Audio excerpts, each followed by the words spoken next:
네, 오늘 오후 2시로 예정되어 있던 국회 본회의를 앞두고 자유한국당이 본회의 안건 199건에 대해서 모두 필리버스터 합법적 의사진행 방해를 신청했습니다. 네. 나경원 원내대표는 기자회견을 열고요. 오늘 본회의에 상정된 모든 법안에 대해 필리버스터를 신청했다면서 이번 정기국회가 끝날 때까지 이 필리버스터는 계속될 수 있고 저희는 그렇게 할 것이라고 밝혔습니다. 이 필리버스터 도입의 배경을 보게 되면 네. 역시나 패스트트랙 법안인 검찰개혁 법안 2가지와 선거제 개혁 법안 1가지의 상정을 막기 위한 것으로 보여지는데 네. 왜 그렇다면 나머지 모든 민생 법안에 대해서도 필리버스터를 신청했느냐에 대해서는 네. 조금 더 설명을 드려야 될 것 같습니다. 네. 일단은 먼저 필리버스터가 선거법하고 공수처법 막기 위한 것이라고 하면 선거법하고 공수처법이 상정됐을 때 그때 하면 되는 거 아닙니까?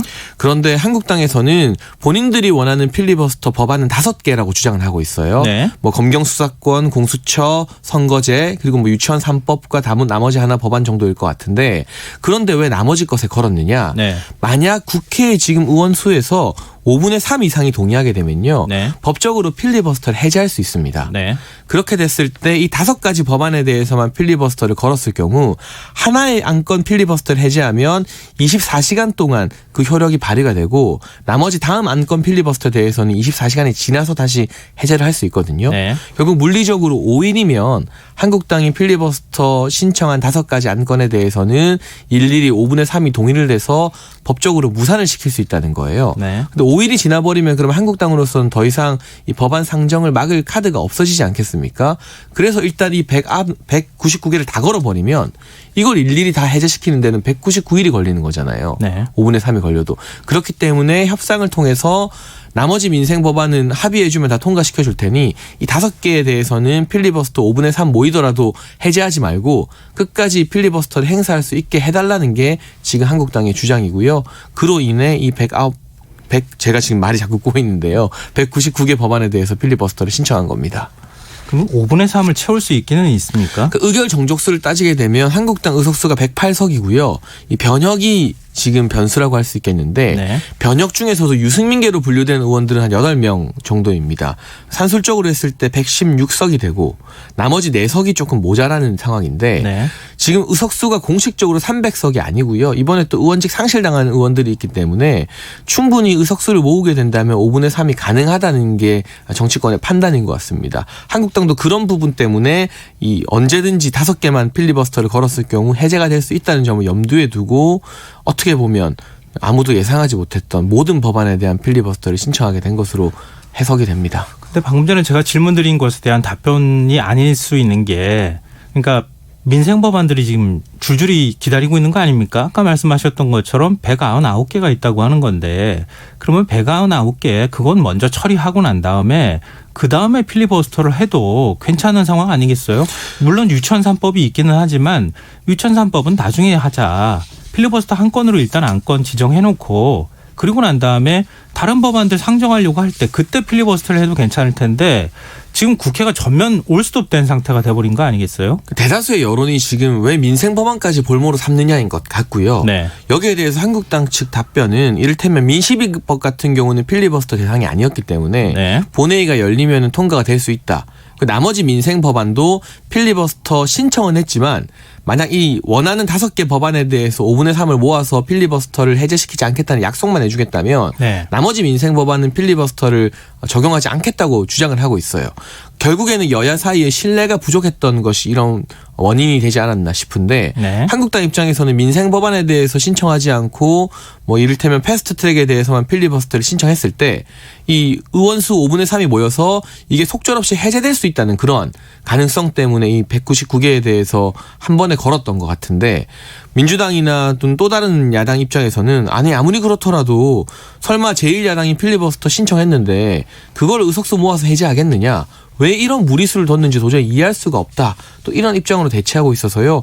이번 한국당의 결정을 계기로 여야 대치가 연말에 더욱더 심화될 전망입니다.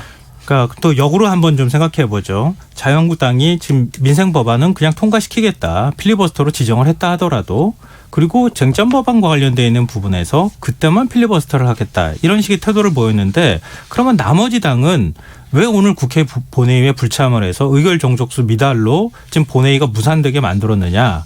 여기에도 뭔가의 이유가 있지 않겠습니까? 그렇죠. 만약 오늘 본회의가 개의게 되면 이 199개 법안에 대한 필리버스터가 자동적으로 이제 실행이 됩니다. 네. 그렇게 되면 향후 전국의 주도권은 자유한국당이 쥐게 되는 거잖아요. 그러니까 쉽게 풀어서 얘기하자면 오늘 만약에 필리버스터가 시작이 되면 정기국회 끝날 때까지 자유한국당 의원들이 필리버스터를 계속할 수도 있다. 그렇죠. 따라서 협상이 안 되면 한국당 의원들이 민생 법안이 되었든 나머지 법안이 되었든 필리버스터를 계속 할지 말지 그 주도권 선택권을 한국당이 가져가는 겁니다. 그러나 오늘 본회의가 개최가 안 되게 되면요. 네. 오늘 신청한 필리버스터 안건의 효력은 무효화가 됩니다. 다음번 본회의 때 다시 필리버스터를 신청해야 돼요. 일일이 네. 안건마다. 더불어민주당 오늘 조정식 정책위 의장이 기자들에게 백브리핑 해준 내용을 보게 되면 일단 오늘은 본회의를 무산시키고 다음에 일단 예산안이 자동적으로 상정될 때까지 기다렸다가 그 날짜가 12월 2일이거든요. 네. 그때 다시금 주요 법안들을 본회의에 부의하게 되면 그 사이에 여론이 변화될 거잖아요. 네. 또 민주당에서는 오늘 벌써 한국당을 향한 규탄 대회를 열었고요. 그럼 한국당이 여론의 압박을 느껴서 이 민생 법안에 대해서만큼 12월 2일이 됐을 때 다시 필리버스터를 걸기는 좀 부담스러울 것이다. 그러한 판단하에 오늘은 본회의를 무산시키는 전략으로 대치를 한 겁니다.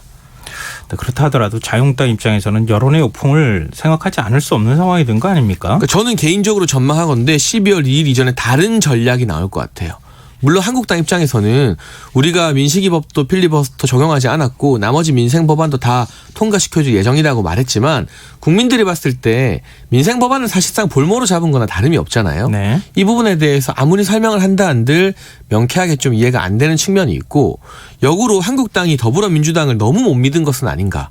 이를테면 민생 법안 약속대로 통과시키고 이 패스트트랙 법안에 대해서 제1야당이 불참하면서 필리버스터 실행했을 때 그게 의결 정족수 5분의 3 모았다 해서 막무가내로 해제시키고 통과시키는 건 여당 입장에서도 굉장히 부담스러운 일이거든요. 네, 그렇죠. 특히나 선거법과 관련해서는 그렇게 갔을 때 오히려 국민들이 야당 편을 또 들어줄 수도 있는 것인데 너무 지나치게 이 여당이나 이런 쪽에서 의결 정족수로 밀어붙일 거라고 미리 좀 어떻게 보면 우려를 하고 무리수를 둔 것이 여론의 역풍을 불러오지 않을까. 아마 의총에서도 계속 이 문제가 논의가 될 것 같고요.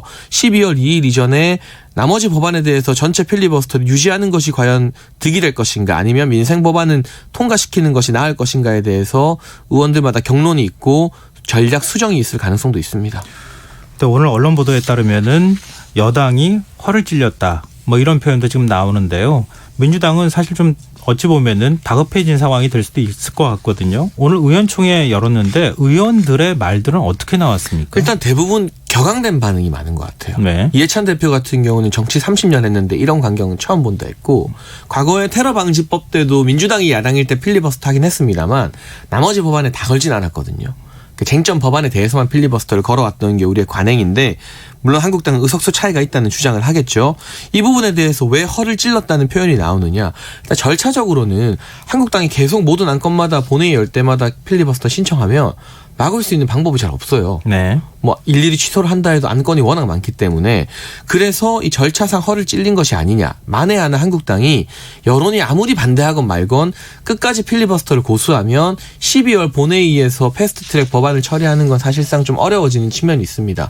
그런 부분 때문에 더불어민주당 같은 경우는 지속적인 규탄 대회를 통해서 국민 여론의 힘으로 한국당을 압박하겠다. 돌파구를 결국에는 국민 여론에서 찾아야 되는 그러한 방향타를 설정한 것으로 보입니다. 네, 사실 보는 관점에 따라서 해석도 달라질 수밖에 없는 사안이긴 하지만 그래도 지금 민주당 입장에서 선거법과 관련되어 있는 문제에서 야사당하고 얘기를 하고 있는 중이었잖아요. 그리고 자유한국당도 그 테이블에 들어와라. 그리고 지금까지 얘기가 나왔던 것처럼 지역구 225대 비례 75 이 안도 숫자를 좀 조정할 수 있다. 그리고 연동형 비례대표제 문제라든가 권역별 비례대표제 문제까지도 같이 테이블에 놓고 논의할 수 있다. 이렇게 얘기를 했잖아요. 그러니까 협상이 가능한 수준까지 와 있는 상황인데 그 선거법이나 몇 가지 법안 때문에 나머지 사실은 민생 법안이 볼모로 잡힌 거나 다름이 없는 상황이 벌어진 거 아닙니까? 그렇기 때문에 국민 여론이 나빠질 수밖에 없다. 이런 지적도 나올 수밖에 없을 것 그리고 같아요. 그리고 특히 오늘 본회의 통과를 기다리던 민생 법안 중에는 뭐 민식이법도 있었고요. 아이들 안전과 관련된 주요 법안들이 다수 네. 있었기 때문에 이 민식이법 이 김민식 군의 부모님이 기자회견하는 모습 보니까 저도 참 마음이 많이 아프더라고요. 이유 여하를 막론하고 이러한 민생 법안들 특히나 좀 가슴 아픈 피해자가 발생해서 발의된 법안에 대해서 이것이 어떤 정치적 바터의 대상으로 뭐 볼모로 여겨진다는 것이 많은 국민들 보기에는 동의가 안 되는 측면이 상당히 많을 것 같습니다. 여기에 대해서도 아마 한국당도 생각보다 여론의 역풍이 거세다는 걸 오늘이 지나면서 느끼지 않을까 싶고요. 네. 그래서 제가 전략 수정이 있을 거라고 전망을 하는 것이고 제도적인 아쉬움이 좀 따릅니다. 미국 같은 경우는 비쟁점 법안에 대해서는 반강제적으로 상정이 되게 되어 있고요. 네. 우리는 상임위 차원에서도 비쟁점 법안 심사할 수 있는 시간조차 강제가 안 되어 있습니다. 네. 그러니까 정쟁 때문에 국회가 스톱하면 이 법안에 대해서 토론하고 논의가 안 되게 돼 있는데 일하는 국회법 지금 발의만 되어 있지 심사 자체도 또 안 되고 있거든요. 다음 국회에서는 강제적으로라도 민생 법안에 대해서만큼은 국회 상황과 무관하게 최소한 상임위 심사 정도는 계속하게 만드는 제도적 보완이 필요한 것 같고 정치적으로는 역시나 황교안 대표의 단식이 자유한국당의 강경화를 더 이끌었다고 분석해야겠습니다. 지금 휴대전화 뒷자리 9923 쓰시는 청취자분께서 입만 열면 국민하면서 국민을 이렇게 한숨 쉬게 만든 의원들 붕괴합니다. 이런 의견 주셨고요. 이계환님께서는 기자회견 중 이 나라가 정말 싫다라고 하는 아버지의 모습을 보니 가슴이 뭉클해지더라고요. 국회에서 2번 죽이는 것 같네요. 라는 의견 주셨습니다. 어린이 교통안전법원과 관련한 부모님들의 기자회견을 보고 이런 감정을 느끼셨던 것 같습니다. 근데 이 얘기는 좀 해야 될 것 같은데요.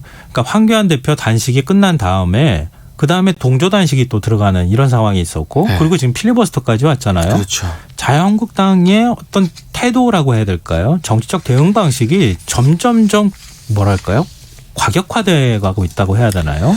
극단으로 가는 거 아닌가 싶어요. 이게 좋게 표현하면 리더십이 다시금 회복된 것인데 나쁘게 표현하면 한국당 내부에서 이제 다른 목소리를 내기가 상당히 껄끄러워졌어요.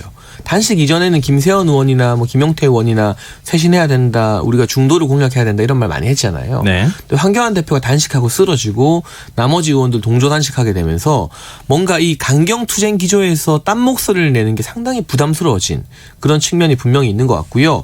저는 나경원 원내대표가 이러한 필리버스터 원내 전략을 지금 지휘하고 있는데 네. 가장 큰 문제가 나경원 원내대표 임기가 12월에 끝납니다. 12월 10일 날 끝나죠. 근데 본인은 4월 15일까지 계속 하고 싶어 해요. 네. 총선까지. 원내대표 임기를 연장하기 위해서는 어떻게 해야 되느냐. 여당과 협상하기보다는 정부와 계속 싸우는 게 임기 연장에는 훨씬 도움이 된다는 판단을 한 것 같습니다. 그래서 나경원 원내대표가 예전보다 훨씬 더 강경하게 나갈 것이 예상됐던 상황. 여기에 황교안 대표의 단식으로 인한 효과까지 겹치면서 한국당이 이러한 선택을 하게 된 것 같은데요. 저는 국민을 좀 더 믿었어야 하지 않나 싶어요. 예를 들면 제가 앞서도 말씀드렸지만 민생 법안 약속했던 거 시원하게 다 통과시키고 선거법에 대해서는 목숨 걸고 싸운다면 국민들이 거기에 대해서는 또 귀를 기울여 줄 수도 있는 부분이잖아요. 네. 근데 지금 국민을 믿지 못하기 때문에 민생 법안까지 어떻게 보면 협상 대상으로 삼아가면서 대치하게 됐을 때 절차적으로는 한국당이 민주당의 허를 찌른 것이 많지만 국민이 등을 돌리는데 그거 어떻게 버티겠습니까? 그런 부분에 있어서 선거법과 뭐 공수처법 막는 게 아무리 중요하다 하더라도 국민을 믿고 그 부분은 별도로 싸웠어야 된다. 전선을 지나치게 확장시킨 것은 좀 나경원 원내대표의 조바심이 무리수를 두게 만든 것이 아닌가 하는 생각을 지우기 어렵네요. 원내대표 더 하자고 민생 법안을 볼모로 잡았다 이러면은 훨씬 더 비난이 커질 수밖에 없는 상황일 텐데 그렇게는 믿고 싶지 않습니다. 솔직히 많은 분들이 아마 그럴 것 같습니다. 근데 국회 앞에서 고공 단식 농성을 이어가던 형제복지원 피해자가 오늘 병원으로 이송이 됐는데 피해자들이 호소에도 불구하고 과거사법 개정안 역시 국회 통과 전망이 이제 불투명해졌다고 봐야 되겠죠. 네, 형제복지원 사건과 관련된 법률 통과를 촉구하면서 국회 앞에서 24일째 단식 농성을 해온 피해자 최승우 씨가 병원으로 이송이 됐습니다. 다행히 의식은 있는 상태였다고 하는데요. 최승우 씨 같은 경우는 중학생 시절 형제복지원에 끌려가서 4년 동안 강제 노역과 폭행을 비롯한 각종 인권 유린을 당한 것으로 전해졌습니다. 네. 형제복지원 사건 1975년부터 87년 사이에 일어난 인권 유린 사건인데 이 사건의 가해자로 지목된 박인근 형제복지원 이사장은 업무상 횡령 혐의 등만 인정이 돼서 징역 2년 6개월을 선고받는데 그쳤고요. 이 과거사를 제대로 밝혀보자는 법안이 19대 때 발의됐었지만 임기 만료로 폐지가 됐고 20대 국회에서는 특별법이 발의됐으나 아직 법제사법위원회와 본회의 통과를 앞두고 있는 상황입니다. 시간이 또 얼마 남지 않았죠. 20대 국회 임기가 코앞이기 때문에. 네. 그런데 이 과거사 조사위원회 구성을 두고 한국당과 이 법안 민주당 안의 입장이 좀 다른 셈인데 지금은 조사위원 총 15명을 국회 선출 8명, 대통령 지명 4명, 대법원장 지명 3명으로 되어 있도록 현행법에서 규정이 되어 있습니다만 네. 한국당은 여야에서 각 4명, 국회의장의 1명으로 추천하는 것으로 수정을 해야 된다는 것인데요. 이 부분에 대한 이견이 갈리면서 법안 통과도 현재로서는 조금 어려운 상황입니다. 과거사법 두고 오늘 자유한국당 나경원 원내대표하고 민주당 이재정 의원이 서로 좀 충돌하는 일이 있었죠. 네, 로텐도홀에서 이재정 의원이 법안 통과 관련된 규탄 대회를 진행하는데 나경원 원내대표가 그 앞을 진행하고 있었어요. 네. 그러자 이재정 의원이 나경원 원내대표에게 사람을 죽이지 마세요라고 소리치면서 달려갔고요. 네. 사람을 살려주세요. 이번에 통과 안 시키면 위선자 이런 발언을 쏟아냈습니다. 그러자 나경원 원내대표가 누가 사람을 죽이냐면서 또 따지는 모습이 있었고요. 이 과정에서 설전이 벌어지는 모습이 또 언론을 통해서 공개가 됐습니다. 그러니까 과거사 피해자들도 나경원 원내대표를 직접 만나러 가려고도 했다고요. 네, 나경원 원내대표 네. 직접 만났어요. 국회 복도에서 직접 만나서 피해자들이 법안 처리를 위해서 무릎을 꿇기도 했고 또 나경원 원내대표도 같이 피해자들에게 무릎을 꿇으면서 왜 이 법안을 당장 통과시켜줄 수 없는지에 대해서 설명을 했는데 이 피해자들 같은 경우는 지금도 시간이 하루하루 가고 있다. 정말 시간이 많이 남지 않았기 때문에 꼭 이번 국회에서 통과시켜달라. 나경원 원내대표 아니면 누가 통과시켜줄 수 있겠느냐면서 눈물로 호소를 했고요. 반면 나경원 원내대표는 조사위 구성들과 관련해서 헌법상 취지와 맞지 않는 부분이 있다면서 본인에게만 찾아올 것이 아니라 민주당에게 찾아가서 이 법안 수정에 대해서 호소를 해달라면서 같이 이 피해자들에게 말을 한 바 있습니다. 이게 정말 좀 안타까운 일인데요. 오늘 권은희 바른미래당 의원이 여순 사건 유족에게 짜증을 내는 동영상이 공개가 돼서 이것도 또 논란을 빚기도 했어요. 네, 권은희 의원이 오늘 국회 행정안전위원회 심사를 앞두고 걸어가고 있었어요. 그런데 이 회의장 들어가기 직전에 네. 여순 항쟁과 관련된 과거사 회복을 요구하는 분이 권은희 의원에게 달려들어서 의원님 부탁드립니다 하면서 좀 말씀을 하셨습니다. 네. 그런데 그 과정에서 권은희 의원이 조금 놀랬던 모양인가 봐요. 갑자기 이분이 달려오시니까 왜 이러세요 하면서 좀 짜증내는 모습 비치면서 회의장으로 들어갔는데 네. 여기에 대한 비난 여론이 고취되자 권은희 의원은 국민의 목소리를 무시하는 것이 아니라 회의장으로 들어가는 과정에서 실랑이가 있었다면서 이 짧은 시간에 의견을 전달하고 말씀을 할 시간 자체가 부족했다. 그래서 실랑이가 벌어지게 된 것이니 양해 부탁드린다는 입장을 밝혔습니다. 네, 이거 보고 그런 의견도 있더라고요. 전문 감각이 떨어지는 거 아니냐. 차라리 그 피해자들이 저렇게까지 얘기를 하면 잠시 복도에서 같이 의견을 들어주는 모습을 보여주는 게 훨씬 더 국회의원답지 않느냐. 뭐 이런 의견도 있더라고요. 초선 의원이라서 그런 것 같아요. 초선 의원이라서 정무 감각이 떨어진다는 말이 정확한 것 같고 앞서 나경원 원내대표만 해도 물론 비판의 여지도 있겠습니다만 피해자들이 무릎을 꿇자 같이 또 무릎을 꿇었잖아요. 네. 제가 요즘에 가장 인상 깊게 봤던 장면은 더불어민주당 김성환 의원, 이해찬 대표의 비서실장인데요. 네. 장애인법과 관련해서 이 장애아를 둔 어머님들이 이해찬 대표 찾아가서 당사 앞에서 시위를 했습니다. 그런데 김성환 의원이 그 어머님들 일일이 다 모아서 이야기하면서 내가 내일까지 정책위 의장이랑 관련된 간사 모으겠다 한 다음에 다음날 실제로 어머님들과 대화를 하고 그 법안이 상임위에서 논의되도록 진행을 하더라고요. 네. 그런 진정성 있는 모습을 우리 국민들이 국회의원들에게 바라는 거잖아요. 설사 서로 간의 이견으로 법안 통과가 좀 어렵다 하더라도 조금만 더 기다려 주십시오. 제가 진심을 다해서 법안 통과를 위해서 노력하겠습니다. 이 말을 듣고자 해서 갔던 거 아니에요. 어떻게 보면. 일단 국민이 무슨 이야기를 하는지 듣고 의견이 다르다면 이러이러한 부분에서 우리는 의견이 다른 부분이 있다. 그렇지만 끝까지 논의를 하겠다. 이 정도 말하는 게 사실 국회의원의 저는 기본이라고 보는데 네. 그런 측면에서는 아무리 심사장으로 가더라도 또는 놀랐다 하더라도 권은희 의원의 태도는 아쉬운 측면이 많은 것 같네요. 권은희 의원 지역구가 광주죠? 네. 네. 지금 여러분께서는 KBS 라디오 김성환의 시사회와 함께하고 계십니다. 계속해서 뉴스야 이어가겠습니다. 오늘 국회 운영위원회가 열렸는데 청와대 민정수석실의 감찰 무마 의혹과 김기현 전 울산시장에 대한 이른바 하명 수사 의혹이 도마 위에 올랐어요. 네, 한국당 각상도 의원은 국회 운영위에서 이 박혁철 반부패 비서관 등 청와대 내부가 범죄 행위에 연루됐다. 그런데 문재인 대통령이 오늘 휴가에 가 계실 정도로 한가하느냐는 질문을 했습니다. 네. 문재인 대통령이 마침 오늘 하루 연차를 썼기 때문인데요.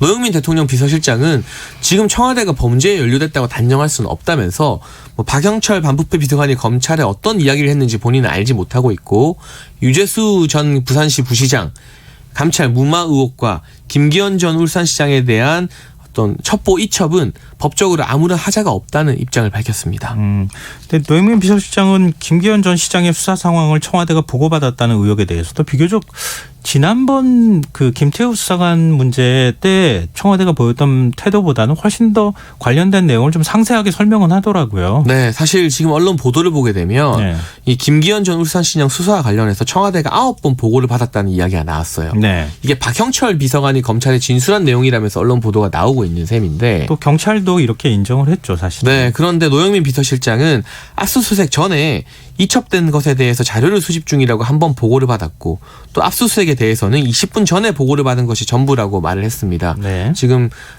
언론 보도 내용과 청와대 입장이 다른 것인데요. 이 부분이 가장 큰 쟁점이 될 것 같아요. 만약 계속해서 지속적으로 10번 가까이 보고를 받았다면 네. 청와대가 이첩에서 끝나는 것이 아니라 실질적인 수사를 좀 지휘한 것이 아니냐는 비판을 피하기 어려워 보이고 만약 노영민 비서실장 말처럼 이첩과 관련해서 또 수색 직전에 의례적인 보고만 받았다면 정상적인 업무로 볼 수 있기 때문에 몇 번의 보고가 있었는지를 밝혀내는 게 검찰 수사의 쟁점이 되겠습니다. 그러니까 그런 거겠죠. 그러니까 이첩하고 난 다음에 다른 사건들도 이첩하면 그럼 똑같이 이런 방식의 어떤 보고 과정이 있는 것인지 그걸 좀 이게 일상적인 절차인 것인지 확인하는 과정이 좀 필요하지 않을까. 그 과정에서 예를 들어서 청와대가 이렇게 해라 저렇게 해라 따로 수사와 관련한 지시를 내린 적이 있는지 이런 것들 또한 한번 확인해 볼 필요가 있지 않을까 그런 생각이 드네요. 그리고 또 하나 쟁점이 이제 백원우정 민정비서관이 별동관이라고 불리는 2명의 특감반원 따로 있다고 하면서 울산에 내려갔다고 하는데 네, 이것도 굉장히 의혹을 키운 사안 중에 하나죠. 기본적으로 사실은 대통령 측근과 친인척 비리 담당하는 민정비서관실에서 특별히 직제가 없는 특감반을 왜 운영했느냐부터 야당은 따지고 있고요. 네. 울산에 내려갔는데 공교롭게도 김기현 전 시장에 대한 수사가 진행되는 즈음이었습니다. 야당에서는 해당 수사 내용을 알아보고 압박하기 위해서 내려갔다 주장을 하고 있고 네. 노영민 비서실장은 그 당시 고래고기와 관련된 사건에서 검찰과 경찰의 이견이 있었는데 네, 굉장히 이거 사실 유명한 사건이에요. 네, 이 의견 다툼을 조정하기 위해서 내려간 것이다라고 말을 했거든요. 네. 이 부분 역시나 김기현 전 시장과 관련된 하명 수사 의혹에서 또 하나의 쟁점이 될 것으로 보여집니다. 그다음 민정비서관 산하에 이른바 특감반 몇 명을 운영하는 별동대를 운영했다고 하는 것은 이거는 비정상적인 건가요? 아니면 원래 이렇게 하는 건가요? 사실 원래라면 민정비서관실의 고유 업무는 대통령 측근과 친인척에 대한 첩보 접수이기 때문에 네. 이 두 사람의 임무가 정확하게 무엇인지에 대해서는 좀 밝힐 필요가 있어 보여요. 그러나 동시에 또 민정수석실 고유 업무가 일반적인 어떤 민정 관련된 사안에 대해서 상시적으로 첩보를 수집할 필요도 있습니다. 그 부분에 대해서 이 두 사람이 특감반원으로 활동을 했다면 이 사람들의 존재 자체만을 가지고 이게 불법이다, 직권 남용이다라고 지금 판단하기에는 섣부른 감이 있어요. 만약에 친인척이 뭔가 비위 사건에 휘말리려고 한다고 하면 그걸 사전에 차단하는 역할을 누군가 해야 되니까 특감반원이 사실 경찰이나 검찰에서 파견된 사람들이잖아요. 네. 가서 이거 하시면 안 됩니다. 대통령한테 누가 됩니다. 뭐 이런 얘기를 하는 역할을 한다는 거죠. 네, 결국 이 경찰 한 명과 검찰 한 명으로 구성된 별도의 특감 반원들이 상시로 어떤 업무를 했는지가 이번 사건에서 또 주요한 쟁점이 되겠네요. 네. 그리고 자유한국당은 이른바 친문게이트 진상조사위원회를 구성하고 지금 뭐 앞서 저희가 얘기했던 이런 사안들이 다 아마 포함되지 않을까 싶은데 지금 여권을 향해서 거의 총공세에 나서는 상황이에요. 국정조사를 요구하고 있습니다. 유재수 전 부산시 부시장에 대한 감찰 무마 의혹, 그리고 김기현 전 울산시장에 대한 하명 수사 의혹, 또 친문 인사들 개입 논란 낳고 있는 우리들 병원의 특혜 대출 의혹, 이 세 가지에 대해서 국정조사를 요구하고 있는 셈인데요. 네. 한국당으로서는 정권을 어떻게 보면 공격할 수 있는 권력형 게이트의 단서를 잡았다, 이런 입장인 것 같아요. 그렇다 보니까 지금 이 필리버스터를 앞에 다 건 것도요. 법안, 패스트트랙 법안에 대한 저지 의도도 있지만 이 세 가지 법안에 대해서, 세 가지 사안에 대해서 국정조사를 수용하라는 것도 조건으로 또 내걸었더라고요. 여당 입장에서는 이 세 가지 중 어느 하나도 국정조사로 받기는 상당히 부담스러운 상황이고, 네. 유재수 전 부시장 건 같은 경우는 이미 유재수 부시장이 구속이 되면서 수사가 상당 부분 진행이 되고 있습니다. 네. 김기현 전 시장과 관련된 부분 같은 경우도 국정조사가 실행되게 된다면 당시 민정수석실이나 청와대 비서들이 대부분 또 국회에 소환이 돼야 되는 껄끄러운 일이기 때문에 여기에서 여야가 과연 타협점을 찾을 수 있을지는 미지수입니다.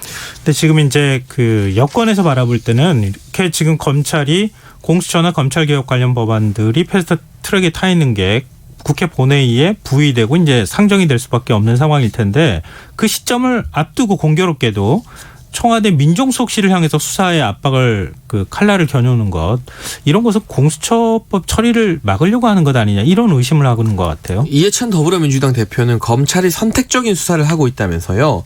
우리 당에게는 아주 날카롭더니 한국당에게는 녹슨 칼로 대하고 있다면서 이 패스트트랙 물리적 충돌과 관련해서 더불어민주당 의원들은 전원 소환 조사를 마쳤습니다. 네. 반면 자유한국당 의원들은 나경원 원내대표와 그리고 의원직이 상실된 엄영수 전 의원만 두 사람만 지금 조사를 마친 상황이거든요.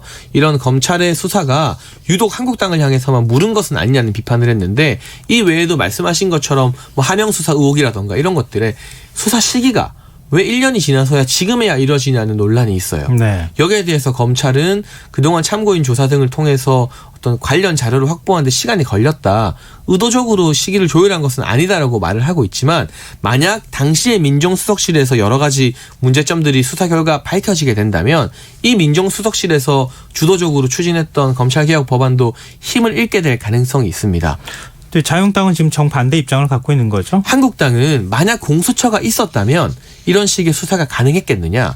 공수처가 결국 검찰을 장악하는 기관이기 때문에 검찰이 지금처럼 살아있는 권력에 대한 수사를 못했을 것이라면서 이런 권력형 비리를 밝히기 위해서라도 공수처가 도입되면 안 된다는 또 완전히 상반된 입장을 보이고 있어서요. 지금 검찰이 살아있는 권력 수사 잘하고 있지 않느냐. 공수처 도대체 왜 필요한지 모르겠다는 입장입니다. 계속해서 이 국회에서 어떤 합의나 협치의 틈이 보이기에는 쉽지 않은 그런 상황 인식으로 보이네요. 네. 그리고 한 아세안 특별 정상회의를 마친 문재인 대통령이 오늘 하루 연차 휴가를 했다고 하잖아요. 근데 지금 뭐 그동안에 많이 지치기도 했을 테니까 몸도 추스리면서 개각 구상을 할 것이다 이런 전망이 나와요. 뭐 여러 가지 지소미아와 관련된 한일 간의 협의가 다음 달부터 지속될 측면도 있고요. 네. 뭐 유재수 전 부시장 등에 대한 구속영장 발부된 것도 대통령 고심하게 하는 대목일 겁니다, 분명. 그런데 가장 중요한 부분은 개각에 대한 구상을 하지 않을까 싶은데 이낙연 총리 사실 총선에 등판해야 된다는 여론 상당하고요. 네. 법무부 장관 자리도 언제까지 비워둘 수 없습니다. 이 두 자리에 대한 인선을 최우선적으로 고려하고 있는데 일각에서는 김진표 의원이 차기 총리로 또 추미애 전 대표가 차기 법무부 장관 물망에 올랐다는 설이 대두되고 있습니다. 네. 이것도 사실 인사가 청와대 입장에서는 굉장히 좀 그 부담스러운 거잖아요. 또 만약에 인사 문제에 있어서 또 잡음이 나오면 청와대 입장에서는 좀 곤혹스러운 상황에 처할 수도 있을 테니까 좀 그거는 지켜보도록 하겠습니다. 뉴스와 여기까지 듣겠습니다. 지금까지 시사평론가 장혜찬 씨였습니다. 고맙습니다. 감사합니다. 완자로 시작하는 말 완전히 완벽한 완두콩 완타치 김성환의 시사야. 평일 밤 10시 5분 여러분을 찾아갑니다. KBS 1라디오 김성환의 시사야. 정부 지원금을 부정하게 사용하는 것을 막기 위해 마련한 유치원 3법, 사립학교법, 육아교육법, 학교급식법 이 세 개 법안을 통틀어서 유치원 3법이라고 부르는데요. 원래 오늘 이 법안이 국회 본회의에 상정될 예정이었습니다. 그런데 자유한국당의 필리버스터 지정으로 안건 처리가 끝내 무산됐는데요. 오늘 이슈와 인물을 더 깊이 들여다보는 인터뷰 시간에서는 사립유치원 문제를 꾸준히 공론화해온 시민단체죠. 정치하는 엄마들의 김정덕 공동대표와 얘기 나눠보도록 하겠습니다. 김 대표님 안녕하십니까? 네, 안녕하세요. 네, 지금 유치원 3법 국회 통과가 사실상 지금은 어려워진 상황이 됐는데요. 앞으로는 또 어떻게 상황 변화가 있을지는 모르겠지만 오늘 자유한국당의 필리버스터 지정 어떻게 보셨습니까? 네. 이 나라에 어린이들을 위한 정치는 없다는 것을 오늘 다시 한번 뼈저리게 느꼈습니다. 사실 유치원 3법은 정부 지원금을 부정하게 사용하는 것 등을 막기 위해서 마련한 유아교육법, 사립학교법, 사립급식법 개정안으로 지난해 12월 패스트트랙 법안으로 지정됐던 거였는데요. 네. 법안은 정부의 학부모 지원금을 유치원에 주는 보조금으로 성격을 바꿔서 설립자가 지원금을 이용할 수 없게 하고 또 에듀파인 등 정부의 회계관리 시스템을 의무적으로 사용하게 하고 또 각종 처벌 규정을 명확하게 하는 등의 내용을 담았었습니다. 그래서 1년 가까이 끌어온 유치원 3법이 최대 쟁점이 시설 사용료 문제였는데요. 네. 한국유치원 총연합회는 사유재산권을 보장하라는 논리로 그동안 꾸준히 요구해 왔었습니다. 유치원 설립자가 땅과 건물을 교육시설로 내놨으니까 정부가 그만큼 지원금을 줘야 된다는 건데 교육환경 개선 부담금이라는 명목을 내걸었죠. 그러니까 한국당이 오늘 수정안을 제출할 경우에는 민주당 박용진 의원이 지난해 대표 발의한 그 유치원 3법을 토대로 마련된 패스트트랙에 오른 중재안, 네. 그 바른미래당 임재현 의원이 제출한 수정안과 같이 표결에 붙여질 예정이었습니다. 그래서 국회법상 한국당의 수정안이 가장 먼저 표결에 붙여지고 만약 이 수정안이 부결되면 임 의원이 낸 수정안이 표결에 다시 붙여집니다. 그래서 수정안이 가결이 되면 원안은 자동 폐기되고요. 네. 근데 지금 이제 시설 사용료 말씀 잠깐 하셨는데 네. 자유한국당이 시설 사용료를 명문화해야 된다 이런 주장. 지금 이게 사립유치원 쪽에서 그동안에 주장해왔던 내용 아닙니까? 이걸 지금 맞습니다. 이것 때문에 서로 간의 여야 합의가 잘 안 되는 상황인 거죠? 네, 맞습니다. 자유한국당 안은 그 유치원을 학교가 아닌 이윤 추구 기관으로 인정해 주면서 한유총 주장을 그대로 대변하고 있습니다. 나경원 한국당 원내대표가 그 민주당이 낸 유치원 3법은 사유재단을 전면 부정하는 법이라면서 유치원은 어디까지나 학교로서의 공공성과 함께 사유재단성을 지닌다고 계속 주장하고 있는데요. 네. 그 민주당 안은 설립자가 원장을 겸직하지 못하게 하고 어떤 경우에도 사유재산성을 인정하지 못하게 하고 있다면서 유치원 3법 수정안을 내놓겠다고 계속 말해왔었습니다. 네. 그래서 결국 교육환경 개선 부담금이라는 이름으로 사립유치원의 시설 사용료를 지급하는 방안의 수정안을 제출할 것이라고 했었고요. 근데 이 시설 사용료 지급이 법안에 반영이 되면 네. 교육 공공성, 그다음 회계 운영 투명성 강화를 골자로 한 법안 취지가 무색해질 수밖에 없습니다. 이게 어떤 이유에서 그런 거죠? 왜냐하면은 그 초중 고등학교에서는 시설 사용료를 받고 있지 않거든요. 근데 이거를 유치원에서만 유독 받겠다고 하는 거는 좀 네. 어불성설인 거죠. 그리고 시설 사용료를 받을 수 있도록 해주면 유치원 회계 투명성에 어떤 문제가 생길 수 있는 지점이 있습니까? 형평성 문제 말고. 그렇게 되면은 사실 그 유치원 3법이 수정안이 올라가서 통과가 네. 되는 거랑은 되게 좀 다른 문제인데요. 네. 이게 한유총 입장에서는 계속 사유재산을 부각시키고 있거든요. 근데 유치원은 사립학교법을 적용을 받고 있지 않습니까? 네. 그래서 그렇게 되면은 시설 사용료 요구는 사립학교법의 근간을 무시하는 태도고 그 다르게 초중고와 유치원을 다르게 취급할 이유가 전혀 없거든요. 네. 근데 지금 시설 사용료 문제가 이게 교육 환경 개선 부담금이라는 명목으로 지금 돼 있는 거죠? 일부 조항에는. 네, 그렇게 다시 만들어지도록 수정안을 지금 만들겠다는 겁니다. 네. 근데 한 인터뷰를 통해서 어느 순간부터 아이들을 위한 법안이 정치적 흥정의 대상이 되고 있다 이런 말씀을 하셨는데요. 이게 어떤 네. 의미에서 하신 말씀이세요? 이게 사실 여당, 야당, 정부까지 예외가 없는데요. 그 오늘 열리기로 했던 그 무산된 본회의에는 200여 개의 민생 법안과 그 오늘 다루기로 된 패스트트랙에 오른 선거법, 공수처법, 유치원 3법과 더불어서 그 법사위를 통과한 민식이법과 하준이법이 상정된 예정이었습니다. 네. 그 민식이법은 해인이법, 하는이법, 태우유찬이법, 하준이법 등 그 교통사고로 희생된 아이들 이름 딴 법안들 중 하나인데요. 네. 오늘 뉴스로 접하셨듯이 나경원 자유한국당 원내대표가 패스트트랙에 오른 안건 중 하나인 선거법을 상정하지 않는 조건으로 민식이법 등을 통과시켜 주겠다면서 사실상 아이들 이름 딴 법안들을 협상 카드로 썼습니다. 유치원 3법처럼 아이들을 볼모로 잡아서 다시 정쟁에 이용한 건데요.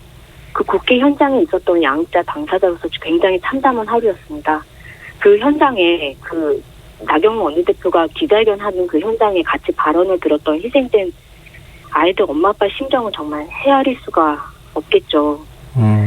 작년 유치원 3법부터 오늘 본회의 무산돼서 통과되지 못한 어린이 생명안전법의 고전만 보더라도 어린이를 위한 정치는 없는 현실입니다. 어린이들을 인격으로 보지 않고 돈벌이 수단으로만 대하고 있는 사회가 비정한 정치를 묵인했다고 보고 있고요. 네. 생명, 안전, 인권을 보장받아야 될 시민의 자리에 어린이는 없는 거죠. 네, 최근 국회 교육위 소속 의원들을 상대로 유치원 3법 통과를 촉구하는 전화와 문자 운동을 하셨다고 들었어요.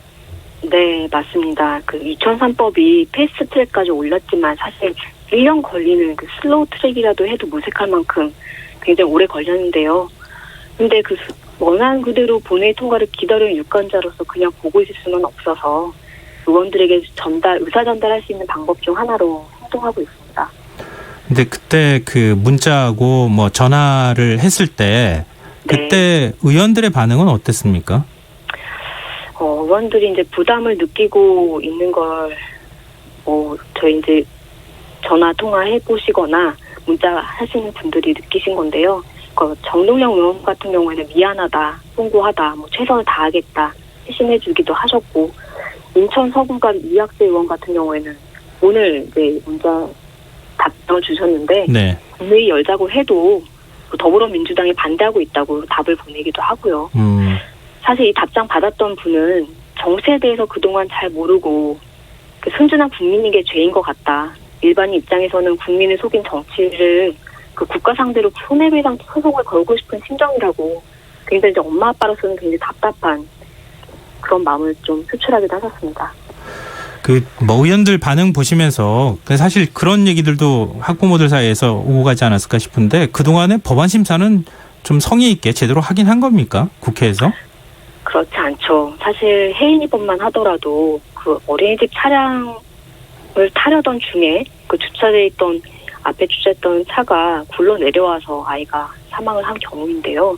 3년 7개월 됐습니다. 발의된 지. 3년 7개월 동안 다뤄지지 않았고요. 한 번도. 한음이법, 그리고 태유유치원법도 마찬가지예요. 지금 국회 본회의 폐회가 12월 10일인데요. 그동안 전혀 발의했지만 다뤄지지 않고 있어서 저희가 어떻게 된 거냐고 묻기 시작했는데 전혀 움직임 없다가 이제 와서야 정말 국회 뛰어다니면서 입법 좀 해달라 요청하고 있는 상황인데 이건 여야도 없고 정부도 모든 책임이 있다고 생각하고 있습니다. 네. 그리고 보도에 따르면 한유총 사태 뒤에 살인 유치원 비리가 오히려 더 증가했다 이런 내용이 있었는데 네. 내용은 혹시 파악하신 게 있습니까? 네, 저도 이제 보도자료 보고 기사 보고 알았는데 지난해 10월부터 올해 9월까지 감사에 적발된 살인 유치원이 895곳이고요. 회계보전 금액이 422억 원에 이르는 등 한유총 사태 뒤에도 살인 유치원 비리는 오히려 증가했다고 봅니다. 이게 지금 사회적인 어떤 감시의 눈길은 좀 더 많아졌다고 볼 수 있잖아요. 그런데도 네. 이렇게 비리가 줄지 않고 있다고 하는 것은 이거 어떻게 해석을 해야 될까요? 이건 사실 그동안에 적발이 안 됐을 뿐이지 계속 이어져 왔던 거라고 보고요. 네. 네.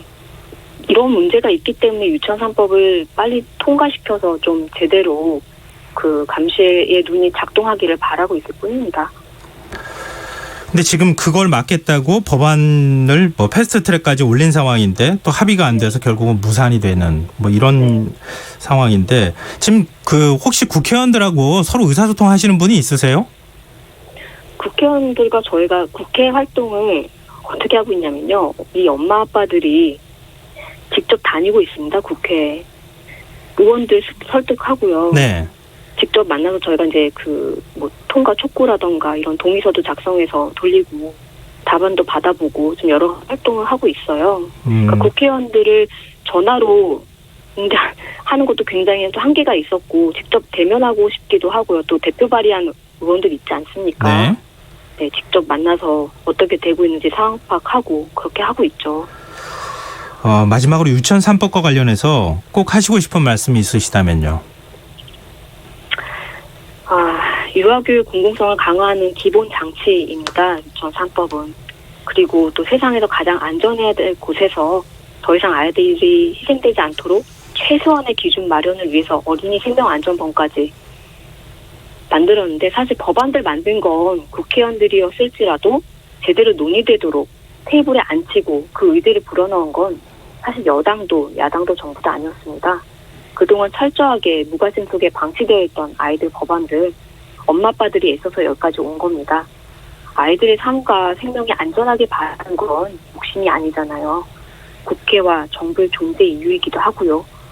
모든 아이들을 위한 이 법안들이 하루속히 통과될 수 있도록 정치가 사람의 얼굴을 할 수 있도록 시민 여러분들이 끝까지 마음 모아주시길 부탁드립니다. 네, 오늘 이 말씀을 국회의원들이 좀 들었으면 좋겠습니다.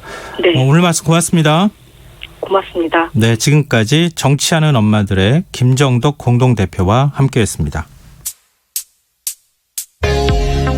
오늘도 수고한 당신들의 이야기가 여기 있습니다. 김성환의 시사야. 시사야, 네, 저 여기 있어요. 오늘 하루 AS 해줘. 네, 더 알고 싶은 이야기 놓쳤던 뉴스 제가 알려드릴게요.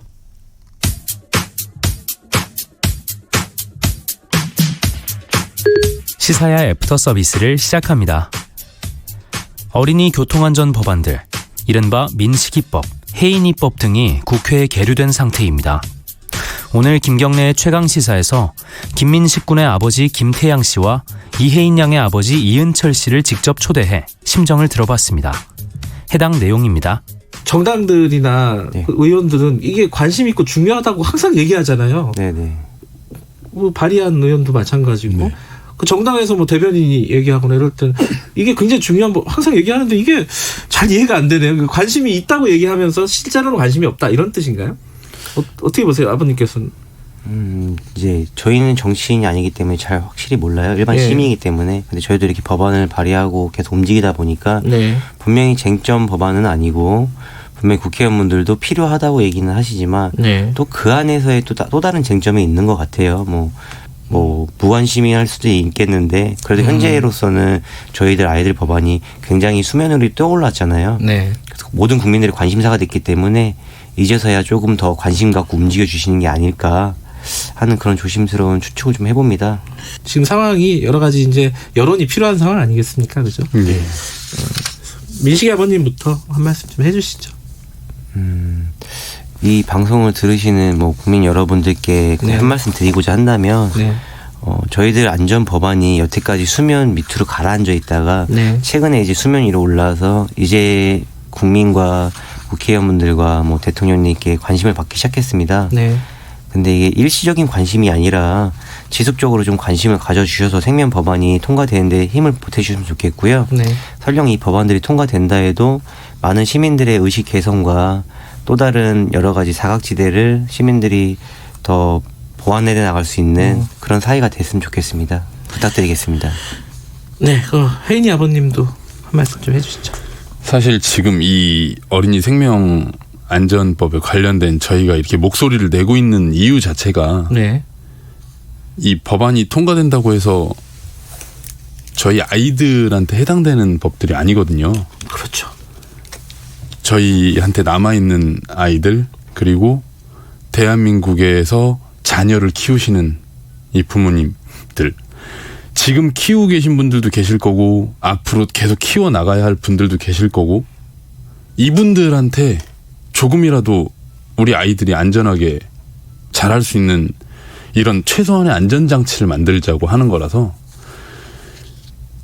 이 부분을 꼭 기억해 주시고 관심을 가져주셔야 네. 예, 조금 더 가능하지 않을까 그렇게 생각하고 있습니다. 알겠습니다. 애프터 서비스 내용 들으면서 내내 김태양 씨는 물론이고 특히 이은철 씨가 걱정됐습니다. 그에게 지난 3년은 지옥 같았을 겁니다. 어린이집 차량 사고로 눈에 넣어도 안 아픈 5살 꼬마 혜인이가 갑자기 세상을 떠났으니 살아도 사는 게 아니었을 겁니다. 그런데도 은철 씨는 좌절하지 않았습니다. 제 아이와 같은 아이들이 없도록 해달라며 우리 사회를 향해 눈물로 호소했습니다. 그러길 3년 7개월. 이제 겨우 국회가 움직이기 시작해 본회의에 법안이 상정됐는데 필리버스터로 눈앞에서 법안 통과가 불발됐으니 지금 심정이 오죽하겠습니까? 지난 7월 무렵 축구클럽 차량 사고로 아이를 잃은 태호 부모님을 만난 적이 있습니다. 너무 걱정하지 마세요. 국회가 외면하지 못할 겁니다. 제가 이 말을 건넸을 때 태호 부모님의 눈에 눈물이 그렁그렁 맺히던 모습을 한동안 잊을 수 없었는데 지금 와서 생각해보면 그 말이 얼마나 후회되고 죄송스러운지 모르겠습니다. 당리당략이라면 국민의 삶은 내팽겨쳐도 되는 정당, 정치권이 과연 무슨 존재 가치가 있는지 정말 회의가 느껴지는 오늘입니다. 김성환의 시사에는 청취자 여러분들의 많은 참여를 기다리고 있습니다. 오늘도 청취자분들이 많은 문자 보내주셨는데요. 아이디 K7423 쓰시는 청취자분께서 부모님들 기자회견 보면서 같은 나이에 아이를 키우는 엄마로서 정말 너무 화가 나고 눈물이 났습니다. 라는 의견 주셨고요. 청취자 신창근님께서는 국회에서 이 얘기를 들어줬으면 합니다. 오늘 입법이 안 돼서 지금 이 순간에도 하나의 생명을 잃을 수도 있습니다. 누가 책임질 건가요? 라는 의견 주셨습니다. 고맙습니다. 김성환의 시사는 청취자 여러분들의 의견 어떤 것이든 좋으니까요. 환영하고 있습니다. 오늘 방송 내용과 관련해 의견이 있으신 분들도 문자 주시고요. 건의사항도 좋습니다. 저희 프로그램에 참여하실 때에는 그 문자 샵 9730으로 문자를 보내주시고요. 짧은 문자는 50원, 긴 문자는 100원의 정보 용료가 부과됩니다. 콩 게시판 유튜브를 이용하실 수도 있습니다. KBS 라디오 김성환의 시사야 1부 순서는 여기서 마무리하겠습니다. 2부에서는 화제 뉴스를 살펴보는 밤참 뉴스 불금의 교향악 순서로 찾아뵙겠습니다. 1부 끝곡으로 마이클 잭슨의 Heal the World 들으시고요. 저는 잠시 후 11시 5분 2부에 다시 오겠습니다.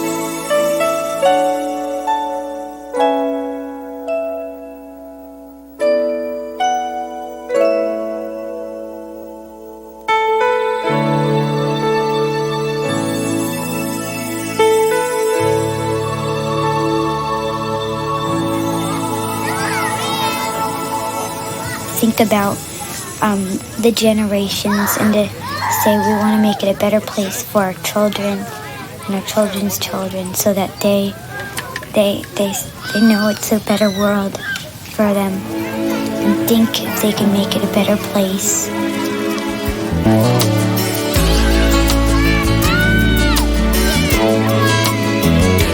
There's a place in your heart, and I know that it is love. And this place is much brighter than tomorrow. And if you really try, you'll find there's no need to cry. In this place, you feel there's no hurt or sorrow. There are ways to get there if you care enough for the living. Make a little space, make a better place. Heal the world, make it a better place for you and for me and the entire human race. There are people dying. If you care enough for the living, make a better place for you and for me.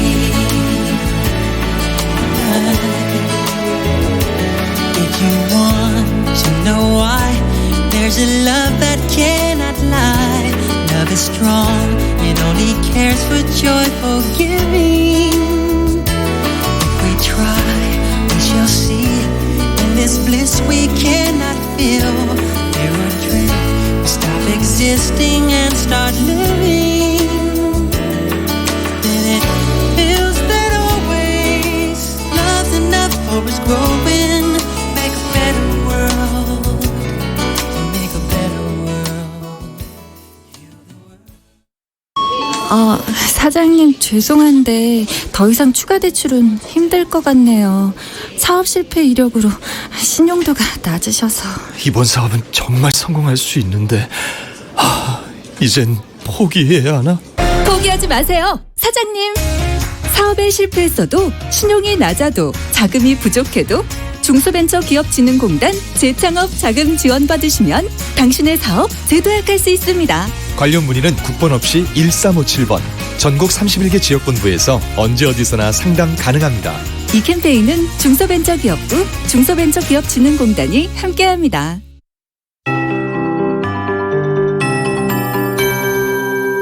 KBS 58분 날씨. 지금 강릉과 삼척 일부 지역에서 산발적으로 빗방울이 떨어지고 있습니다. 내일 새벽까지 동해안 지역에는 5mm 미만의 비가 조금 내리겠고 산지에는 눈이 약간 쌓이는 곳도 있겠습니다. 내일 낮부터 모레 기온이 평년보다 높아 주말 동안 추위는 없겠습니다. 하지만 일요일 전국에 비가 내린 이후 월요일 오후부터 찬바람이 강하게 불면서 기온이 큰 폭으로 떨어지겠고 다음 한 주간 내내 추운 날씨가 이어질 것으로 전망됩니다. 내일 동해상에서 동진하는 고기압의 영향을 받겠습니다. 전국에 구름 많다가 오후에 차차 흐려지겠습니다. 내일 미세먼지 농도는 전국적으로 좋음이나 보통으로 예상됩니다. 아침 최저기는 세종 영하 4도, 서울 영하 1도, 광주 0도, 대구 1도, 부산 6도가 예상됩니다. 새벽부터 아침 사이에 내륙지방 중심으로 안개가 낀 곳이 있겠습니다. 낮 기온은 8도에서 16도로 평년보다 1도에서 2, 3도가 높아 일교차가 크겠습니다. 인천 8도, 서울 10도, 대전과 세종 12도, 대구 13도, 울산 14도, 광주 15도, 부산 16도가 예상됩니다. 내일 바다의 물결은 0.5 내지 3m라 동해 먼바다에서 새벽까지 매우 높게 일겠습니다. 또 내일 오전까지 동해안에는 너울성 파도에 유의하시기 바랍니다. 서울지방 현재 기온 0.7도, 습도 40%입니다. KBS 58분 날씨 장근배입니다.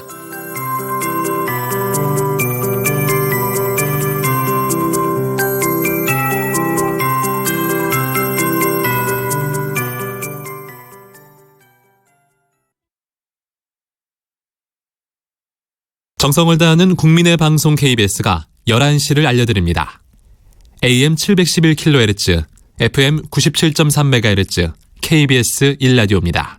HLKA.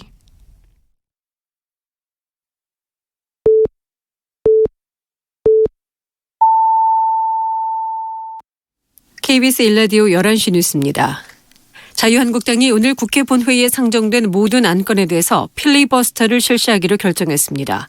자유한국당은 정기국회 폐회일인 다음 달 10일까지 필리버스터에 나서겠다는 계획입니다. 당초 오늘 본회의에서는 유치원 3법, 민식이법으로 불리는 어린이 교통안전 강화법 등이 표결 처리될 예정이었습니다. 이에 따라 오늘로 예정됐던 법안 처리는 불투명해졌습니다.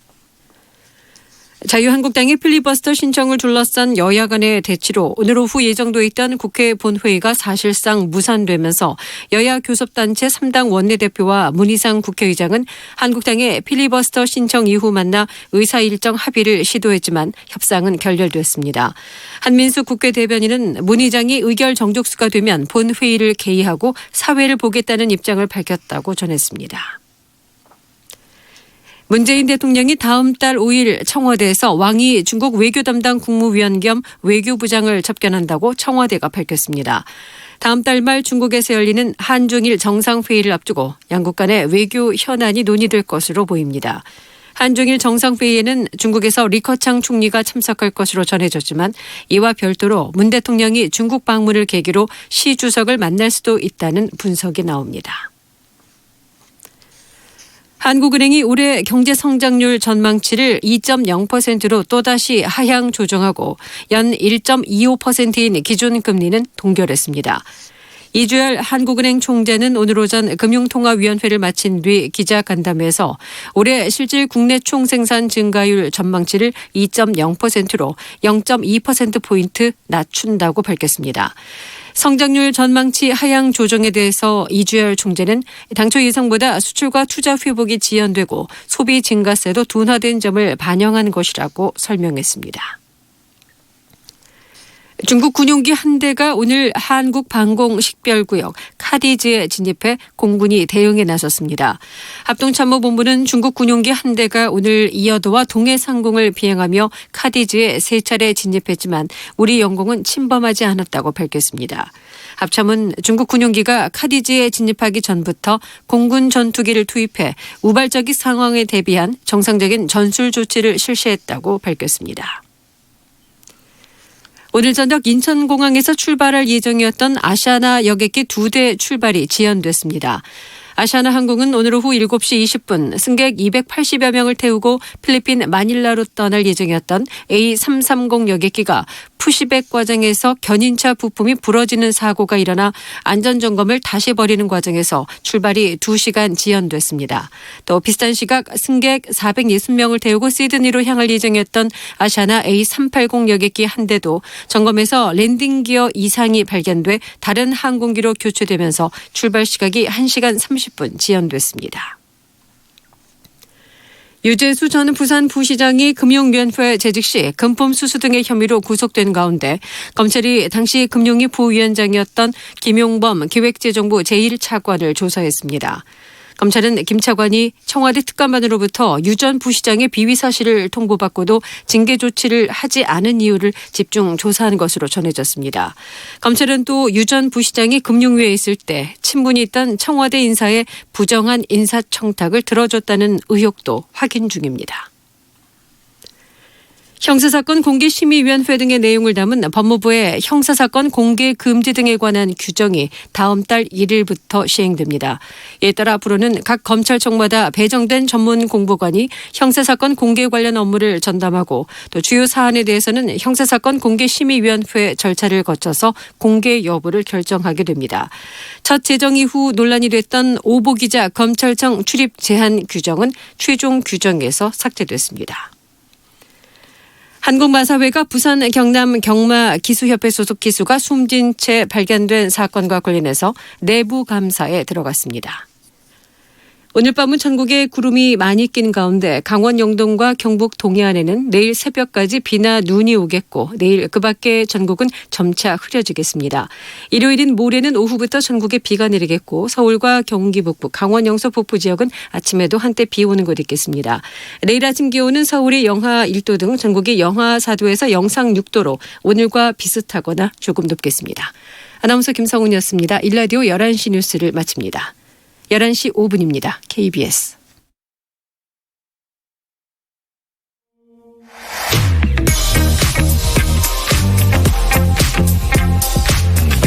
매일 밤 찾아오는 시사 이야기꾼. KBS 일라디오 김성환의 시사야.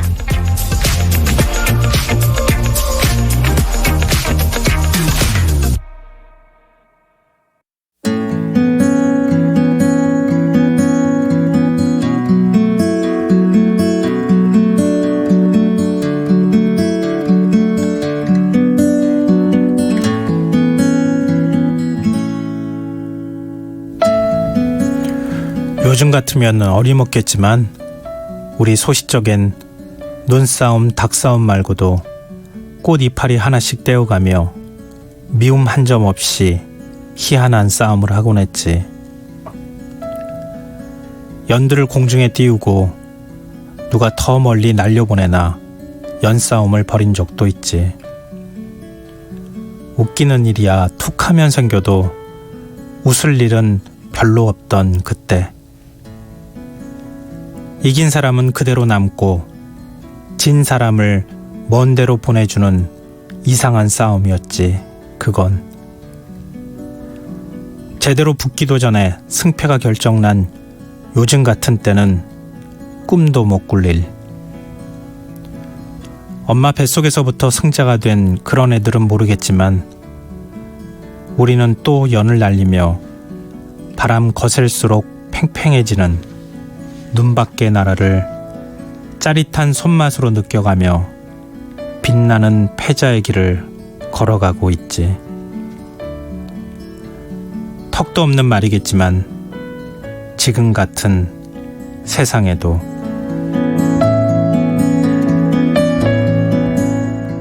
길을 걸었지 누군가 옆에 있다고 느꼈을 때 나는 알아버렸네 이미 그대 떠난 후라는 걸